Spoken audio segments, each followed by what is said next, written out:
Welcome to the Growing Tall Poppies podcast.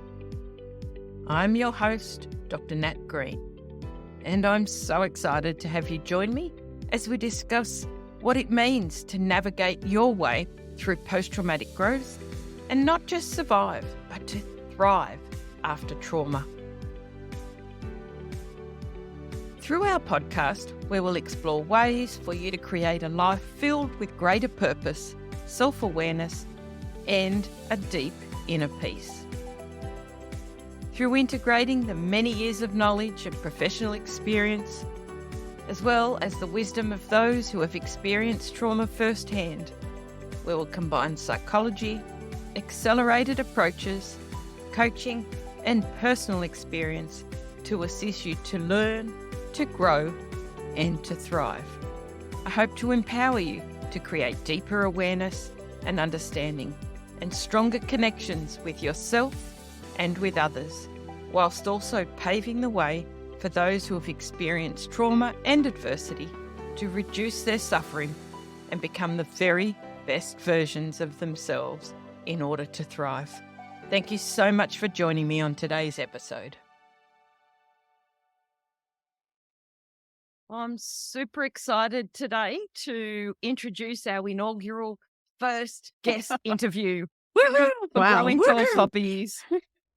As you know, I'm your host, Dr. Nat Green, and it's my absolute pleasure and privilege to welcome my gorgeous and dear friend, Jo Muirhead, to chat with us today. She's very generously offered to come on and help me navigate through the very first episode. So I'm very grateful and blessed to have you here, Jo. Welcome. Oh, I appreciate that. And I am so thrilled about this project. And it's a big honor for me to be a part of the project as well, because I think the stories and insights that your listeners are going to hear, it's going to normalize a lot of stuff for people. It's going to help people feel less isolated or less like, oh God, I thought I was the only one. And I know you have a real passion for wanting to help empower people. So I think, we're going to get language and ways of helping people take back control in situations where maybe it was taken away from them. Yeah, so that's cool. Absolutely. Oh, thank you, Jo. Now, I was sitting here very patiently waiting for your bio, Jo, because I really want to do this great introduction, because I listen to all these podcasts and they bring these guests on. They do this amazing introduction. I'm like, oh gosh, I haven't got it. So let me start by saying that Jo is a very dear friend of mine, and we were just chatting before we hit record on the podcast, and we realized that we've actually known each other for 17 years. 17. We had to carry the one. We did, Jo. So yeah, where we get Jo to introduce herself. Thanks. If you could start with giving us a brief introduction of who you are and what you do in the world, Jo. Yeah, fabulous. Well, I'll just preface this by saying you didn't get an intro from me because I'm in this part of my life at the moment where I'm kind of redefining it. So I was reading all of these intros that I've been using or bios I've been using for years going, that doesn't quite fit. That doesn't quite fit. I don't know if I want to be known about that. So who am I? So my name is Jo Muirhead. I am a career-loving mum. So I say that quite deliberately because I love my career and I love my son. He's 24. He's an awesome human. But it took me a long time to get comfortable with the fact that I was allowed to love my career and my son because society tells us that as mums, we need to love our kids more. So that's one of the first things I want to say. I'm an allied health professional. I'm a rehabilitation counsellor. So I went to school, university with physiotherapists, occupational therapists, speech and language pathologists. So I have a university degree and an undergraduate in rehabilitation counselling. And the way I've used that in my career is to help people who have experienced incredible injury, trauma, disability, illness, some sort of forced change, navigate work so that they can have a capacity to earn, so that they can have the choices that other people get to enjoy in life. But along that journey, I also developed some coaching skills, and I have some leadership qualities, and I've become quite well known as a coach for health professionals in helping health professionals build a work life that supports the life they want to lead, not just burning out and being sick and that being the end. And that passion turned up when I was researching about entrepreneurialism or being an entrepreneur back in 2018. So I wrote a book about that. And then it just terrified me that health professionals back in 2018, were leaving the systems in which they were employed within 3 years of graduation. Wow. Which means you and I go to hospital, or you and I need care, and the most experienced people we're going to find have less than 3 years experience on the job. Or they've been there for a really long time and they're disengaged, they're burnt out, they're just there for the golden handcuffs. And I don't want to be treated by either of those people, if I'm really honest. So here I am thinking I'm going to do all this great work about how to become an entrepreneur, but what that's turned into is how to help health professionals become healthy enough to keep doing this work in a way that doesn't burn them out. So that's a very long, arduous intro. That was a wonderful intro, and wow. And again, so much understanding and depth of knowledge of your profession. But now I'm noticing very much through a different lens from how Nat and Jo would have chatted, 7 years ago when we would chat and we would get on, and we were both pretty hectic and crazy busy and trying to be all things to all people. And as you said, that balance between being able to have a career and being able to be a mum, which is our greatest joy, was really challenging. So I love that is how you now introduce yourself. Yeah. I'm really quite passionate about helping other women understand that because, historically, I'm a Gen Xer. I'm 52. There you go. I'll put my hands up. I have grandma hands. We were talking about that beforehand. Not a grandma, but I have grandma hands. And I just thought about my mum, who was a baby boomer. And, she didn't have this, like her whole lot in life was you go to school until year 10, you get a job as a secretary until you get pregnant, and then you just stay home. And I know that she wanted to do more than the world.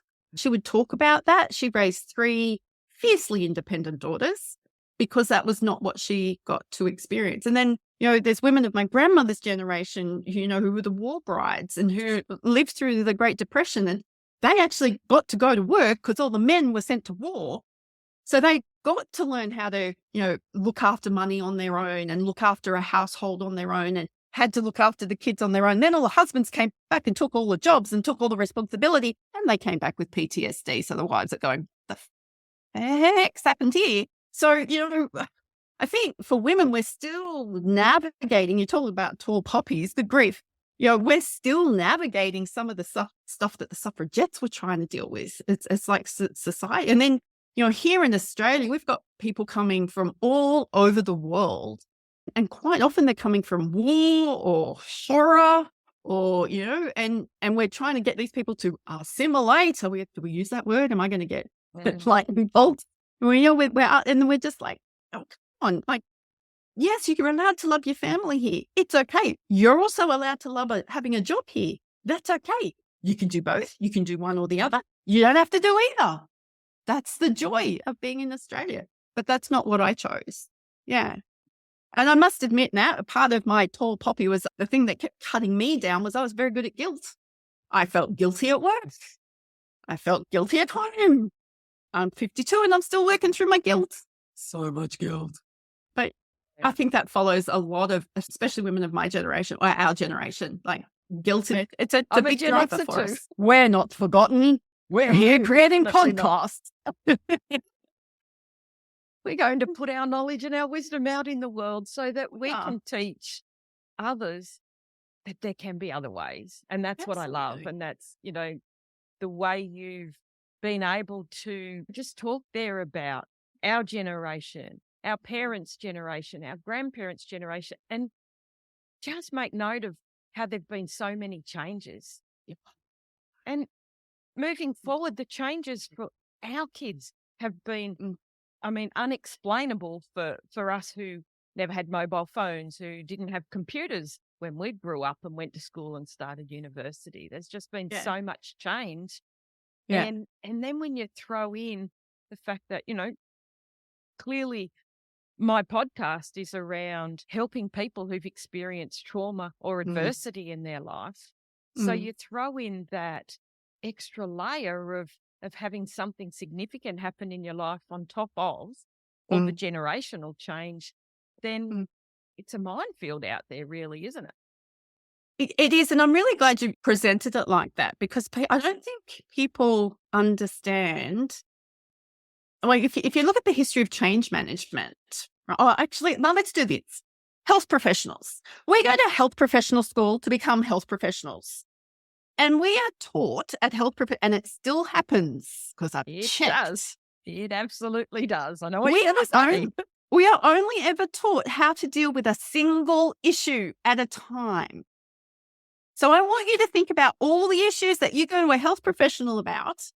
And when we're at university learning how to be health professional, I know we don't come out fully formed and we've still got learning to do, but we're not given the knowledge, the skills, the aptitudes, or the chance to practice our own career resilience.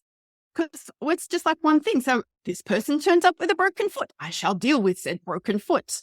Don't talk to me about your hip injury. I'm dealing with a broken foot. So nobody turns up to a health professional with a single issue. No one. We'd be there every week if there was just a single issue. So I know, do what humans do and bottle it up, and then we go to a doctor or health professional. We have many issues, don't we? We do. Or the fact that you've just been on the planet for 25 years means you've probably got some soreness happening elsewhere. And you go head, shoulders, knees and toes. Things are connected. And most of us who are high performing or high achieving people, we don't want to be vulnerable. So we ignore emotions, which I was very good at doing for a very long time. I used to say, I've got counselor in my job title. And I would say to people, don't talk to me about emotions. I don't do emotions. I was like, well, what the hell do you do? I help you function better. I don't care how you feel. Until I had to go through that. And until the suppression of emotions stopped me from being able to recover. Well, we got there fast, Nat. Well done. We did. Very impressive. And again, having you here as my first guest was an absolute privilege, but it also, for me, was overwhelming in some ways, because I thought, well, she's a health professional and there's going to be these expectations, but we're going to just take all our walls down today and be raw and vulnerable and really go where many of us are never keen to go. No. And really often never choose to go because it's painful. So thank you, Jo, for being here today and for trusting me to allow yourself to be raw and vulnerable and to really help all our listeners, because, none of us are exempt from, let's just say, it's shit going on in our lives and trauma and adversity. And, tell me really one person on the planet who hasn't experienced something pretty significant. Well, if you were around in 2020, you have. Correct. Yeah. So just putting some perspective there. I don't think we have yet understood or accepted or even felt the impact of the COVID pandemic. Particularly health professionals, because we just got stuck in and helped. We just got stuck in and put ourselves in the firing line. We were the ones who were the most exposed. First responders and health professionals. Then we were shut down, not shut down. Which state do you live in? Which state do you not live in? Am I getting money this week? Am I not getting money this week? Am I employed? Like the amount of change that went on in that 12-month period. And it's the effects of that are going to be ongoing. We already know that children born in 2020 are facing issues that haven't been seen before. Speech and language pathologists are all over that. Pediatric occupational therapists are going, I'm seeing young kids who can't make eye contact. I'm seeing young kids who'll only talk to me when there's a mask over my mouth. Imprinting. And that's that age group. And from my perspective, particularly, I had kids Mm. in the latter years of high school. So facing their high school certificates and their end of year, becoming 18, and they missed out on all of that. So navigating the path of adolescence to adulthood for that generation has been life-changing, and we wonder why. They are anxious. They're having social difficulties, and yet we also have been responsible for, increasing the time that they're spending online and isolating them by ensuring that were the rules of society and you had to do it. So as good people, we did that. Yep. And now there's been this, there's going to be this long-standing fallout. And I think, as you said, we're only just starting to become aware of the impact, and particularly on health professionals. So let's go back and let's start with, I'm just wondering, Jo, if you could give an overview of what's happened for you and what you've been through, so then we can start from there and then work through what's happened as a result of that. The biggest adversity, because there's been a few. So, both my parents died in tragic accidents. My mum died in a motor vehicle accident. My dad died in a workplace accident. Given the work I do, that feels very ironic. But I think that the thing that has been the most difficult and seems to be cumulatively adversity is I was diagnosed with bilateral breast cancer on the 14th of February, 2020. So in Australia, our first known case of COVID came into the country on the 25th of January. I also live in the Eastern Seaboard. So I just want to give your listeners some context, because as soon as I start talking about this, people go, oh yeah. So in October of 2019, I'd been in the US and I'd opened a really big conference in LA, and I was on top of my game. I felt competent and capable and strong. I was earning money from speaking. I had people wanting me to speak all over the world. I had written my book. My business was doing great. Yeah, it was hard. I had some health challenges at the time, but looking back at that time, I'm like, this is cool. I really like this. I'm no longer in a position where I have to fly in and fly out to LA. I can stay for a week. Like, this is really cool. I came back home and my husband had been diagnosed with a very aggressive form of bladder cancer. That really tripped us up. We're like, holy guacamole, Batman. We weren't expecting that. That really, really shook me, because he doesn't get sick. Yeah. He just doesn't get sick. So, and then we had some challenges. Like, the first surgeon that he wanted to see wanted to give him a urostomy bag, and the second surgeon said, we actually don't need to do that. They've actually misdiagnosed you. And John's like, oh, we're doing this. And I'm like, but what? So he went through some chemotherapy, and he had surgery, and he was still going through chemotherapy when I was diagnosed. Wow. So it was the 14th of February is, Valentine's Day. It's kind of a significant date that sticks out in your mind. So I'd actually been at lunch in the weekend before, and a twice breast cancer survivor had just mentioned something about her experience. And it kind of checked me, and I went, I've been assessing myself incorrectly, and I need to go get that thing checked. And after all the assessments, I had cancers growing in both breasts. So not just one, I had two. And there's some discussion about whether or not I grew two different types of cancers, because you know what? Overachiever, like if I'm going to do something, I'm going to do it well. But what started to happen for me then was you get on this cancer. Despite COVID, when you've got a diagnosis of breast cancer, you rush through things. Like things happen very, very fast. So I went from mammogram to ultrasound on the same day, which is kind of unheard of for any other type of cancer. Yeah, definitely. Right? But I had people in hazmat suits because we didn't know what this COVID thing was. They wouldn't leave me alone in a room. So I was in this paper gown, sitting on a chair in a hallway, naked, underneath said paper gown, waiting, because we don't want to touch people. We don't want people being around each other. We're already, think that you're here for a problem. So I didn't put these two and two stuff together until recently. And I start realizing, I felt like a pariah. I felt like dirty. And then I started to realize how much I was like, are you going to kill me? Are you going to kill me? Are you going to? I've got cancer growing in me, but are these people carrying this virus that we don't know about? And are they going to kill me? Like, I shut all of that down because things happen so fast.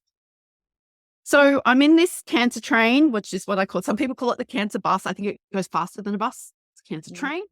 And you're constantly being asked by all these health professionals that you've never met who are now wearing, I had a surgeon turn up in a full hazmat suit, including a face shield.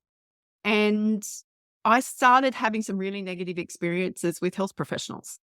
Especially knowing you'd have your own expectations. Yeah. Well, I have what a health professional should do and how they should treat people. And then suddenly you've got someone who's you can't even connect and have eye contact with because they've got a suit, a thing covering, a mask covering their lower face, but also this whole hazmat thing. Yeah, so really disconnected. It was, so you've got that disconnection, but these people are going so fast. And, we had theatres being shut down and we had people not being able to come to work. So I started to realize that my expectations of being treated with respect and dignity were not being met. So number one, I was left in a paper cloth. Yeah, like that should have been my first clue. So people who've had breast cancer will understand that you go in for, I had lumpectomies first. They needed to find out if this tissue was cancerous. So you go in and they cut the lumps out of you and they send them off for more testing. So I had 5 of these taken out, including some lymph nodes. So I was starting to feel a little bit chopped into. There were some horrible nightmares happening about being chopped up into thousands of pieces and you're feeling out of control. But I had been taken into hospital at 7 a.m. in the morning. 4 days beforehand, the surgeon that I had seen twice disappeared. Oh. And I had just gone. And unbeknownst to myself, I'd been handed over to this other surgeon who had been told that I was simple and easy. Then she comes in to meet me and I had these things called hook wires. So these are surgically implanted pieces of wire to help the surgeons know where to go in your breast tissue to cut it out. So you can't just pull these things out. I tried. So here I am. Of course you did. Yeah. Well, at 4 o'clock so 7:30 in the morning, at 4 o'clock in the afternoon, she comes racing in. You don't need hook wires. I'm like, this is the wrong surgery for you. This is not what we should be doing. I was told you were simple. You're not simple. Oh, come on, don't tell. Like, that's a stupid thing to say to someone. And then it was like, well, you're here and the theatre's set up and you've already got the hook wires in, so we better go do it. I'm like, okay. So that should have been another clue that things weren't going well. Then that surgeon managed to lose one of my samples. Oh, Jo. It gets better, I do promise. And then by the time I'd seen her 3 times and she referred me in I needed some chemotherapy because I didn't get clear margins around that time. But she left it so long to refer me to chemo. And by that time, I'd become such a thorn in her side that she had labeled me as difficult because I kept asking questions. And I would walk around with a Liber Arch file of all of my documentation because, funnily enough, your reports don't go with you, or if they do, people don't read them. Yes. So I had learned that I couldn't rely on my memory. So I just took everything with me, which made all the health professionals fear me because they assumed I was litigious. So I'm trying to help them with this information and they're labeling me as difficult, anxious, and litigious. This was not going well. And this was so unnerving for me because if I treated clients like this, I would not have a business. Correct. People would not come to me. I would not get referrals from trusted practitioners in the community. So every time something like this was going on, I'm like, what's wrong with me that I'm being treated like this? What am I doing wrong? The sample thing was when I started to realize that I maybe had the wrong surgeon. That woman then, I was then realized I needed to have a double amputation. So that's what I call a mastectomy because it's not a pretty fun thing for women to go through. You are actually losing 2 significant parts of yourself. I was not a small woman prior to surgery either. No. And so this surgeon had given me the choices, the options for reconstruction because I was entitled to reconstruction. And she gave me the options and I came to her and I said, I want this thing. I want to use my own body tissue to rebuild myself. To me, that sounds awesome. If I can't have that, I'll just stay flat. I'm not putting any more synthetic crap inside my body. My opinion. I didn't want any more stuff inside of me. And your choice. Yeah. Well, I had to pay for 3 meetings with her so she could try and change my mind. Because now, once you see me on YouTube, or you'll realize how insane this statement was. Now, I was a big woman. I was a G-cup woman. She said to me, "Don't you want perky boobs?" Oh, I've got no words for that, Jo. Oh. So that was the day I looked over at my husband and said, "We're done. We're out of here. We're done. Well We're out done, of here." you. That's No. it. The end. So 3 strikes and you're out. She got given even more than that by the sound of that, Jo. yeah, I live in a part of the greater west of Sydney where we didn't have as many options as what women do today. So because the first surgeon left, at that time we only had one breast surgeon in the greater west of Sydney. I was just like, well, I guess I'm going to the city then, right?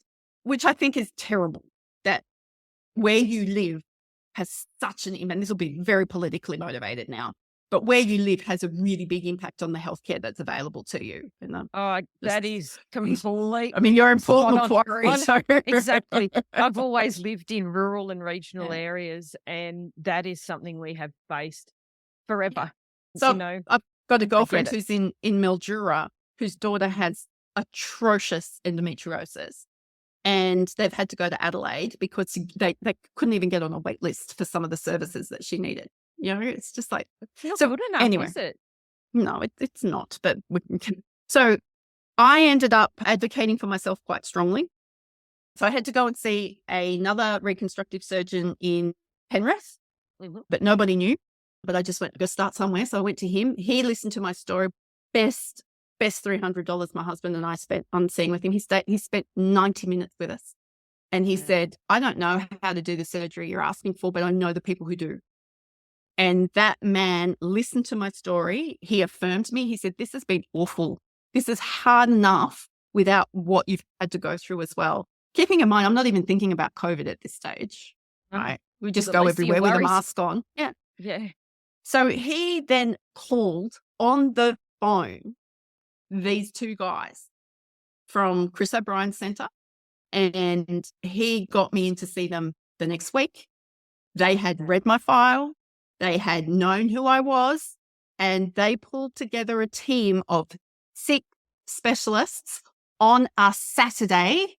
Oh my goodness, that's amazing. To enable me to have the surgery that I needed. Now, I am privileged enough to be able to afford that. Okay, I am well insured. I have that. So I don't know if I was a Medicare patient, I would not have had that privilege. But things started to turn around for me when I was referred to the Chris O'Brien Centre, and those 2 gentlemen I am incredibly grateful for.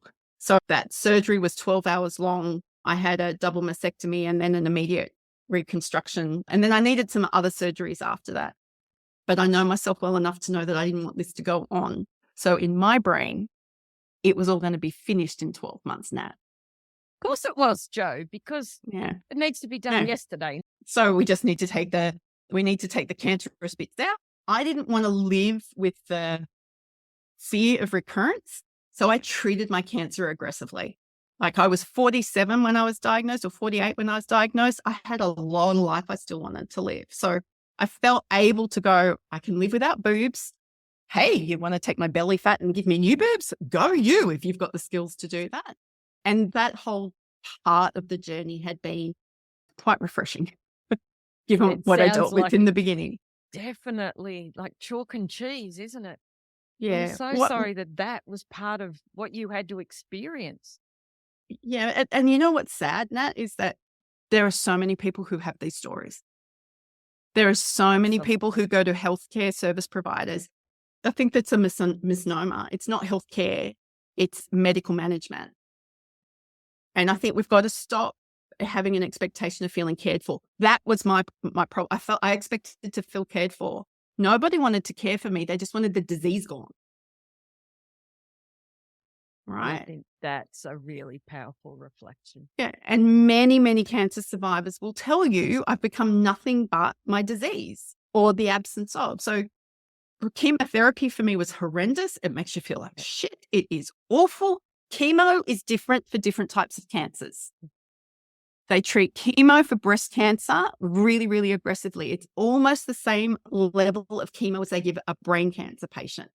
Because the biggest issue for women who have breast cancer once is it coming back. If it comes back, it will lodge itself in a different part of your body, and it's usually a part of your body we can't cure. So that's why they try and do things really fast, and that's why the chemo is so rough.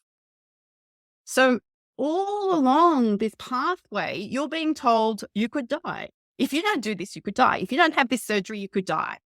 If you don't get these hook wires taken out, you could die. If you don't have chemotherapy, you could die. But we don't know if chemo is actually going to be helpful for you. So here's some research articles for you to go and read. And you make the decision about whether or not you want chemo. Here's a $3,000 test that we could send your samples to the USA to help you make that decision. Oops, I forgot to send one of them. Where is that? I think I lost it. And then they have the audacity to say, you're anxious. I mean, let's be real. Yeah. The way you just explained that then was anxiety provoking, just listening to it, let alone being there and going through it. It's horrendous. Often the cure creates even more side effects and consequences, as I'm sure you're going to share, because I know very, very well a lot of the longer term impact this has had on you. So thank you for being raw and honest, because I think people need to know this, to understand this, and also for the people who are listening in who are also on that cancer journey. Yeah. Because what you're experiencing is real, and you need to be acknowledged and affirmed and assisted to help and know that you're not alone. Yeah. And one of the difficulties through that process is you're in this place of numbness. You can't think. You're just terrified. If I do this, I'm going to die. If I don't do this, I'm going to die. Oh my God, there's COVID around. Am I dying anyway? Now, I am 4 years on from my diagnosis. So but it took me 3 years to understand the impact of the COVID pandemic on my own mental health, right? So when you're being treated for cancer, and if you go, every time you have surgery, they make you fill out a form that says, we've done everything we can to make sure we don't kill you, but there's a chance you could die. And now this stuff is very prominent in my mind because I had to do so much of it. I had 4 surgeries under general anesthetic in 18 months. That's a lot. And they weren't small surgeries. They were massive surgeries, with one being, as you said, 12 hours long. Yeah. And over a single one of them, I had you required to fill out this declaration. All the risks have been explained. You might die. Then there's going in for chemo. So every time you go in for chemo, if they get the cocktail of chemicals wrong based on your height and your weight, which is why they measure and weigh us every time we go in. So good luck for those of us who have got recovered eating disorders being put on a scale every week. Let's throw that out there. You don't want to lose weight, because if you lose weight and they put too much chemical in you, they could kill you. But if you put on weight and they don't put enough chemical in you, the cancer might kill you. Awesome. So, it's just, I don't think anybody really going through it, you're just kind of trying to make decisions based on what you know, or what people around you are telling you, or what your gut's trying to tell you at the time, which is usually, I don't want to die, because you face your mortality pretty quickly. Oh, absolutely. Yeah. I've still got the letters I wrote to my son and my husband before every surgery. If I don't wake up, this is what I want you to know. So going through that immediate, what I called my active treatment, that was hard and it was horrible, but I did expect it to end. Yeah. What has been difficult for me to accept and come to terms with over the last 4 years is that the chemotherapy and all that trauma kicked in for me treatment-resistant chronic migraine. So I experience 19 migraine days a month on average, which is a reduction from 24. Oh dear. I have quite the cocktail of different medications. And please, listeners, I know you want to share your essential oil blend with me, and I know you want me to go to do yoga, but I have a strong yoga practice and I have an essential oil, but I still need all the medications. And they're multifaceted. So they were tripped over by a chemo drug. I had an allergic reaction to a chemo drug. I didn't even talk about that and the fractured eye, but let's not bother with that. And then all of the surgeries, I think my body just was so traumatized over that period of time. And my nervous system has just gone, this has been so unsafe for us now for so long. The only way we know to get your attention is that we're going to give you this excruciating head pain. And we don't care if it's something good's happening to you or something bad's happening to you. We're just going to present the same way, which is this excruciating pain. That really has been the most difficult because nobody's got answers. Nobody's got a crystal ball. I can't have a surgery to get rid of it. Some days I'd like to take my head off my shoulders, and learning how to become one of those people that I never wanted to be, where I feel incompetent and incapable, vulnerable because I don't trust myself at all. I can't work. Last year, my neurologist spent most of 2023 convincing me that it was time to give up work to try and reduce the amount of expectation on my brain. Okay. And to give my brain a rest. So when you've been a busy person that's had a full life, who's overcome things, I overcame a marriage that didn't go so great. I overcame the death of my parents in 2 separate traumatic incidences. I've lived through bushfires. I've lived through, to get to a point where you're like, we don't know what else to do. We're going to help you manage your pain. We're going to do our best to help this resolve, but we don't know what else to do. And please stop shopping for cures because that's just making you more anxious. And please only take this much medication because I can only take a certain amount of medication to help manage the pain during the week. Otherwise, I flip into what's called rebound, which means that the medication causes the migraine. So here we are recording on a Thursday. I can't take any more migraine meds now until Sunday. So if I end up with a migraine today or tomorrow, I've just got to suck it up. Well, that's what I choose to do. I choose not to over-medicate because I actually came out of all of my surgeries with an opioid addiction, not because I was trying to, but because I'd gone from surgery to surgery to surgery to surgery, and they were giving me really good pain management, but nobody thought of the cumulative effect of that. Yes, definitely. So there was an opioid addiction there, and I had to come off all medication for a 2-month period before I could start migraine treatment. So I think, I'm not for a minute suggesting that everybody has to go through what I've gone through before you get to that end point. I wasn't expecting I would get to an end point now where I would go, I've had enough. I can't keep doing it this way. Grieving who I used to be. I think that's a huge one, and we'll come back to that soon. Still very much in the process of that. Because, the person you were before, and I know you've always hated the word journey, but I noticed earlier on you actually used the word. Oh, well, I have to now. Yeah, because part of it is being a high achiever and just being able all your life to just get in and get things done. Very much like myself, is we can do whatever comes our way. Like you said, you've had this cumulative trauma after trauma, and you get through and you get through and you get through until you don't. And then it's like, oh, it really challenges our identity, we are. And we have to acknowledge, in order to move from trauma and being stuck in the trauma to coming out the other side to get to post-traumatic growth, which is where you're definitely in now, and where a lot of our listeners are journeying to or are already in and just wanting to get through there a little quicker, is really around navigating that and feeling the crap that comes with it and grieving the loss of who we were. Yep. Yeah. So I didn't look at my new boobs for 4 days because I was scared I was going to hate them. I didn't. He did a great job. I really liked them. But I actually struggled to like who I am today as the human being. Now, I say that in all vulnerability, and I say that I have got good healthcare professionals around me, people. That's why I can say that. Okay. But I struggle to like this reduced version of myself. So I can't do the type of bushwalking that I wanted to do. My husband and I were going to do some of the Camino. We don't know if that's possible. The work thing, maybe it was a healthy thing. Who knows? I'm not ready to hear that yet. Don't give that one back to me. But I won't. Work.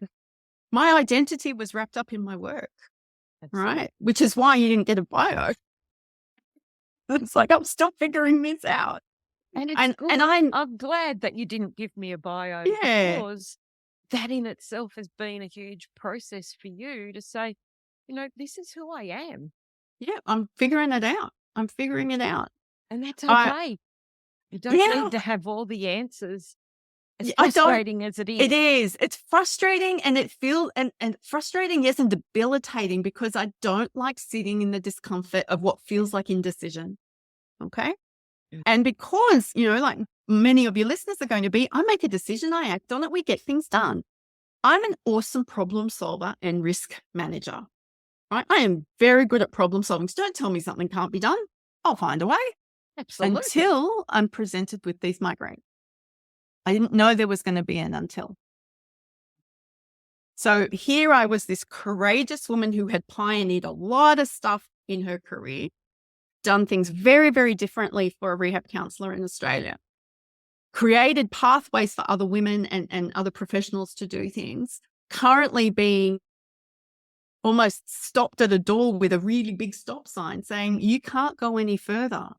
And I'm still working through what that post-traumatic growth is going to look like. Now, I have days when I doubt whether it's even a thing. Now, today's not one of those days, but I just want to be real enough to go. There are days when I'm like, I wish I had not found the cancer. And I think survivors of anything who want to become a thriver of everything, we need permission to state that stuff. We don't need permission to stay in those places, but we need permission to be able to go, I wish I wasn't alive today. I wish I hadn't have found the cancer. If we hadn't have found it, by the time we got to it, it could have killed me. And God, that feels like it would have been a better option than what I live with day to day. Now, I don't want to bring people on a big downer here. I'm not suicidal.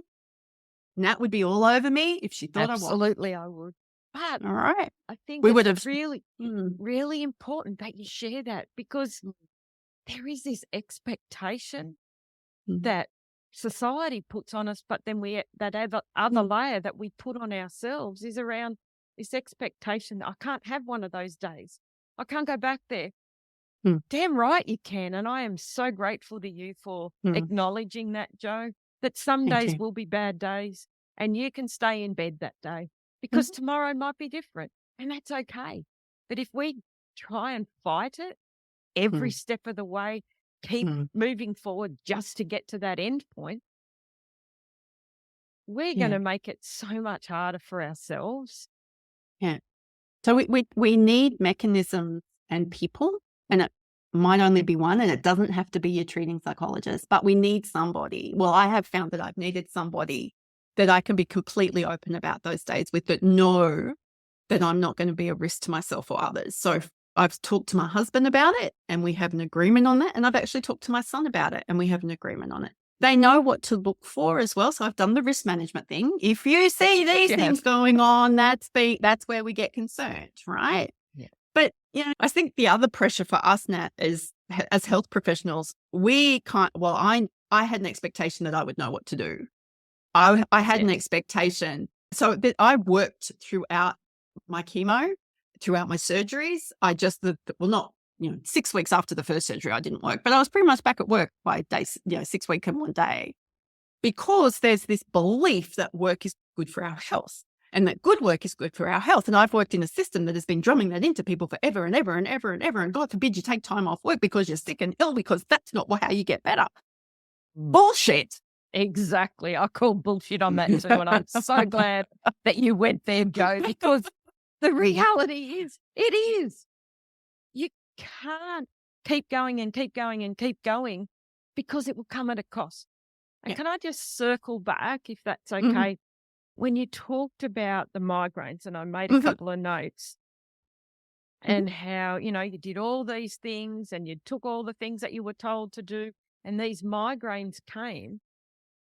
And it was another layer. But what we know from, years of research, but from a lot of experience, and I can so relate because it's been some of my personal experience, is that the body stores trauma. Even though we can do all the treatments, we can work on letting go of the emotions, we can get clear on who we are, our body will always keep the score and store the trauma, and we have to work out how can we release that. And you said you do that. You've got your yoga practice, you've got your days where you just don't get out of bed, and that's okay. But it's around navigating our nervous system. Yeah, and if you had known me 17 years ago, I would have shut that up and said, that's rubbish. Stop talking about that.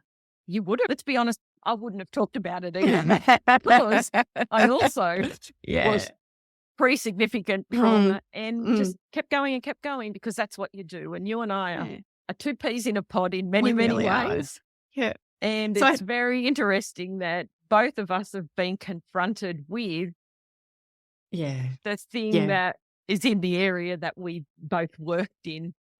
And hasn't it given us another layer and another depth of understanding? Yeah, it has. And I have to give a shout out to the women who went before me. And I was very big on this when I was going through my cancer journey. All the women who had gone before me that I knew of who contributed to the body of knowledge that allowed me to do this. But there's one particular woman, her name's Kylie Worry, and she is a breast cancer survivor. We're very, very close. She took 7 years before she was ready from her breast cancer diagnosis and all the complications that came with that, including several autoimmune conditions. But she took 7 years and I think she might have judged herself quite harshly because she saw me bouncing around and going to conferences and trying to get into the city to do, these incredibly intense assessments on some very, very unwell people. She's like, how the hell are you doing that? We just get in and do it. Works good for my health. If I keep doing this, I'm going to be happy. And I think one of the biggest aha moments for me has been every person is different. Every disease mechanism, your disease mechanism might be the same as the person sitting in the chair next to you, but your response to that and the way you choose to recover or not recover or whatever it is you're going to do has to be unique to you. And I refuse to work with any health professional who will not understand my need for that uniqueness. Very powerful statement, Jo. I refuse to work with any health professional. So this is like I have a lot of radiology assessments that get done every year. I have to go through scans to make sure the cancer hasn't come back one more year. But even when it's a radiographer, if they come in and they look rushed and hurried, they don't get to touch me. I will deliberately trip them up. I will deliberately say, can you explain I'll put my hand up. I'm very good at the stop sign now. It's like I worked with enough young men with brain injuries to know how this works. Please don't come any closer until you've explained to me who you are and what you're doing to me. And you'd be amazed at how many people are, well, didn't they tell you I was coming? They told me someone was coming, but I don't know it's you. And you'd be amazed at how people have to. And, I get that they're busy. I get that they're usually understaffed. I get that they've got these incredibly time and motion studied things. But you know what? I'm not a piece of furniture. I am not a disease process. I am a human being. And God forbid, I'm going to make you remember that you will treat me with dignity and respect today. If that is the only thing that I've got left to do on this planet, Nat, let it be that. Oh, I love that so much, Jo. And as you said, that every person is unique. We are all individuals. So comparisonitis is rife, and people often are happy to give advice, and they do it from a place, a genuine place of wanting to help. They want to help. But every single person is different. So, as you're listening to this now, you might be thinking, oh, there's so much of this I can relate to, but that's not right for me, or that. And it mightn't be right for you, and that's okay.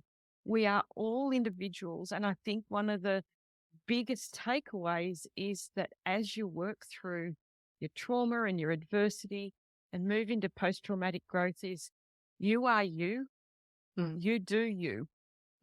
we can give tips and strategies and things that we've learned along the way, and they may or may not work for you, and that's okay. You will find what works for you. But it's around sharing this and putting the word out. That's how I perceive is the way we're going to help grow Tall Poppies, so that it becomes really something to strive for, to be a tall poppy. Absolutely. Not to be cut down, but to be admired and be a source of inspiration, that it is okay to be different and to stand your ground and stand tall and not let anyone cut you down. And if it takes me being an advocate for myself and demanding to be treated with respect and dignity, come on, people, they're human rights. Seriously? And you've heard some of the stuff that went on.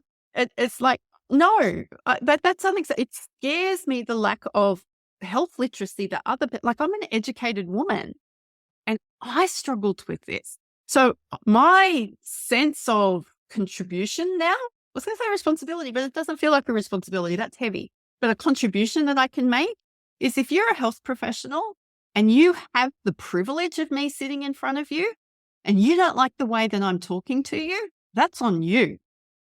Exactly. You've got some work to do. And what's been so refreshing for me over the last 2 years, because I still get very, very anxious having to meet new health professionals.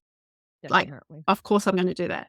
But over the last 2 years, the health professionals that I've met in the hospital systems about this cancer stuff have been younger. They've got social and emotional intelligence, right? They've always read my history before I go in. They don't expect me to rehash it for them. And they'll stop me in the first part of blah, blah, blah, because everybody's busy. I'd better get my stuff out quick. And they'll go, hey, how are you today? That question alone will bring tears to my eyes. It's like, oh my God, you're actually going to take the time to get to, you want to know me as a human. You actually see the human in front of you. So I have hope.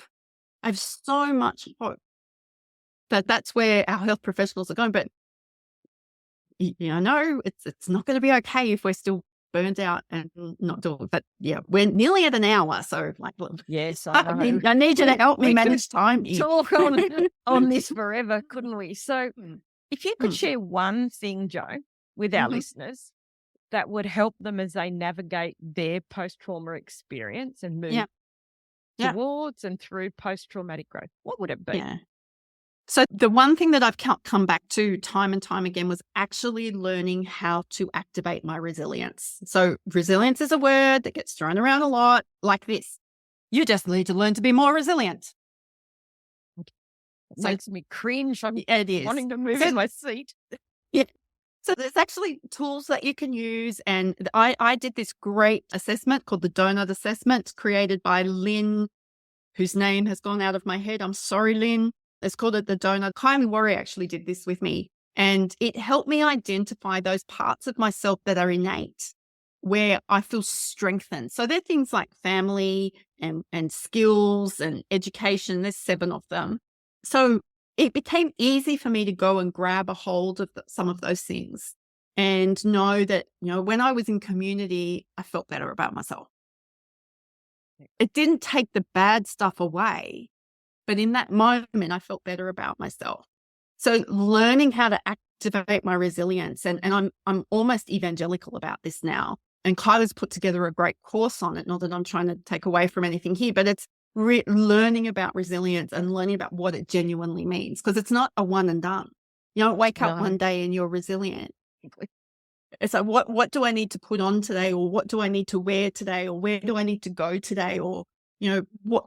So you said about staying in bed all day, and I'm so grateful. I own more pajamas than I ever have in my life. Oh, I love that. Love pajamas. Because pajamas and I have become such good friends. And who would ever have thought that? The Jo of, I know, 15, 17 years ago would have laughed if I'd said that to you, wouldn't she? But I love beautiful, comfortable, breathable pajamas that I can be in all day. Love that. So there you go. There's 2 pieces of advice. Learn how to activate resilience and love your pajamas, or your version of pajamas. I love it. Absolutely love it. So one more thing that as we continue to move through, the podcast Mm, series, and as you know, we're in the mm, early stages, one thing that I'm really passionate about is looking for the breadcrumbs. So mhm, looking at, are there any specific qualities or mm, personal attributes mm, that you think mm, you have that have mm. helped you get through this, or that other people who who've come through pretty dreadful things might have? Oh, okay. So I have a very strong Christian faith, and a lot of people have said to John, my husband and I, how can you still have faith with everything that you've gone through? My genuine response to that is, if I didn't have this faith, I wouldn't have gotten through it. I did not realize you were going to ask that question. So I hope, yeah. So Jo? my faith, no, I don't, no, I don't. I just didn't, I and I think want that's to put important people off. because Yeah. My yeah, faith has been, it's not that I'm not angry at God that I got cancer. I don't blame God. I don't blame anyone. Actually, it's just a thing. For me, my context is as a Christian, I live in a fallen world. Stuff's going to happen. But I know that my faith community and their willingness to go, this sucks, not pray more. And can I bring you some food? And what food would that be? They have been instrumental. And the beautiful thing about that faith community is that they're still beside me. It's not like, well, she's finished with cancer. We don't need that. On to the next. yeah, It's like, Jo, things aren't great for you. We're really sorry. What can we do to help ease this burden? So I would say that would be that, yeah, my faith. Mm, absolutely. And, two things really. So faith, and I'm so pleased that you mentioned that. And mm, it's important. These are mm, the things we need to look at. And some listeners might think, oh gosh, mm, why did we go there? It doesn't matter. mm, It's about mm, what got you through.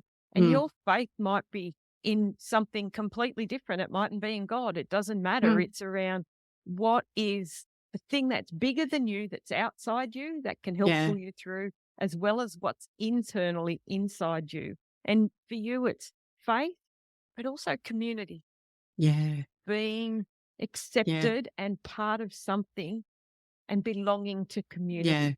Belonging. Yeah. And that just goes right back to Abraham Maslow, doesn't it? But yeah, that belonging. If I had to do this on my own, I don't know if I would have wanted to. So there's some insight. If you know a single mom or a single person navigating something, let's go befriend them. Absolutely. Because it's Yeah. really important, even though we might want to, when we go through something horrible, we isolate ourselves and we like to think we can do it on our own. The reality is we can't. No one is built to do this alone, no matter what your journey is, no matter what road you're traveling. Mm. So important that you're not navigating this on your own. Yeah. So, yeah, Please don't. Please don't navigate it on your own. Please don't. well, it My doesn't have to pleasure. be as painful as that, does it? Yeah.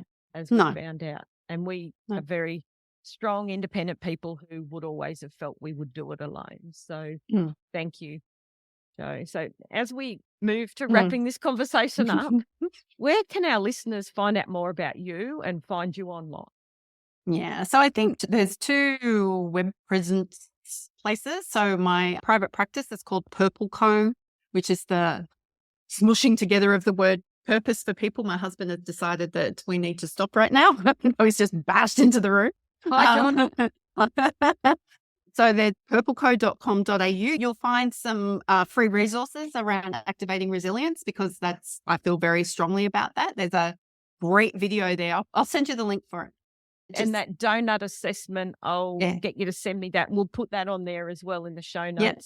so people can access what you found helpful as well. Great. And then there's jomuirhead.com. So if you're a health professional and you want somebody in your world who understands the complexities and the tension that happens with being a human being in health, then I'm your girl. So that's jomuirhead.com.